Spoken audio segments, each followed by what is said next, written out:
Hello guys, Sushma here. Welcome back to Mumbai పిల్ల YouTube channel. ఈరోజు video చాలా స్పెషల్, ఎందుకంటే సతోషి నకమోటో స్టాచ్యూ గురించి తెలుసుకోబోతున్నారు.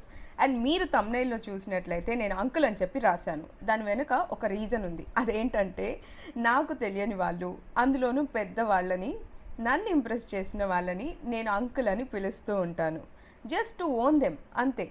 ఈ సిచ్యువేషన్లో బిట్కాయిన్ని కనిపెట్టి ఫైనాన్షియల్ సెక్టర్కి ఒక పెద్ద ఫ్రీడమ్ని పరిచయం చేసినటువంటి సతోషి నకమోటో అంకుల్ స్టాచ్యూ గురించి మరిన్ని విషయాలు తెలుసుకోబోతున్నాం. బిట్కాయిన్ అంటే సతోషి నకమోటో అంటే బిట్కాయిన్. ఎందుకంటే బిట్కాయిన్ని క్రియేట్ చేసింది సతోషి నకమోటో అని చెప్పి ప్రపంచమంతా నమ్ముతున్నారు. ఈయన్ని ఎవరూ చూడలేదు, కానీ బిట్కాయిన్ని ఫస్ట్ టైం పర్చేస్ చేసిన పేరు సతోషి నకమోటో అయి ఉండడంతో ఈయనే ఖచ్చితంగా క్రియేట్ చేసి ఉంటారు అని చెప్పి ప్రపంచం అంతా నమ్ముతుంది. అంతేకాకుండా యూరోప్లోని హంగేరీ క్యాపిటల్ అయినటువంటి బుడాపెస్ట్లో ఈయన విగ్రహాన్ని స్థాపించారు.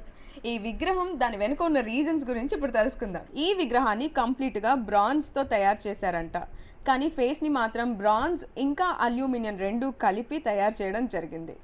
మీరు ఎప్పుడైనా అటుగా వెళ్ళినప్పుడు ఈ విగ్రహాన్ని చూడడానికి వెళ్తే దాని ఫేస్లో ఫేస్ పెట్టి చూడండి, ఎందుకంటే మీ ఫేసే కనిపిస్తుంది. ఇలా ఎందుకు చేశారంటే వీఆర్ ఆల్ సతోషి అని చెప్పడానికి అలా తయారు చేశారని చెప్తున్నారు. ఈ స్టాచ్యూని సతోషి నకమోటో గౌరవార్థంగా నిర్మించినట్లయితే తెలుస్తుంది. అండ్ ఈ విగ్రహం యొక్క ఫేస్ని చూసినట్లయితే ఒక సాధారణమైన వ్యక్తిలాగా కనిపిస్తూ ఉంది.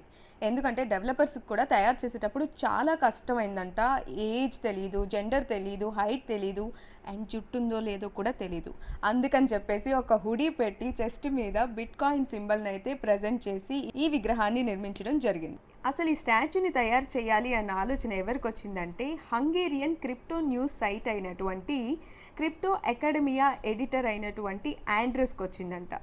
కానీ ఈ స్టాచ్యూ వర్క్ మొత్తాన్ని ఫినిష్ చేసిన వాళ్ళు మాత్రం హంగేరియన్ స్కల్ప్టర్స్ అయినటువంటి గార్గ్లీ రాకా అండ్ థామస్ గిల్లీ ఈ వర్క్ని ఫినిష్ చేశారు. వాళ్ళు ఏం చెప్పాలనుకున్నారంటే బిట్కాయిన్ అందరిది, ఎట్ ఎ టైం బిట్కాయిన్ ఎవరికి సొంతం కాదు అని చెప్పడానికి ఈ స్టాచ్యూని నిర్మించినట్లయితే తెలుస్తుంది. మళ్ళీ నెక్స్ట్ వీడియోలో కలుద్దాం. Until then tata, bye bye.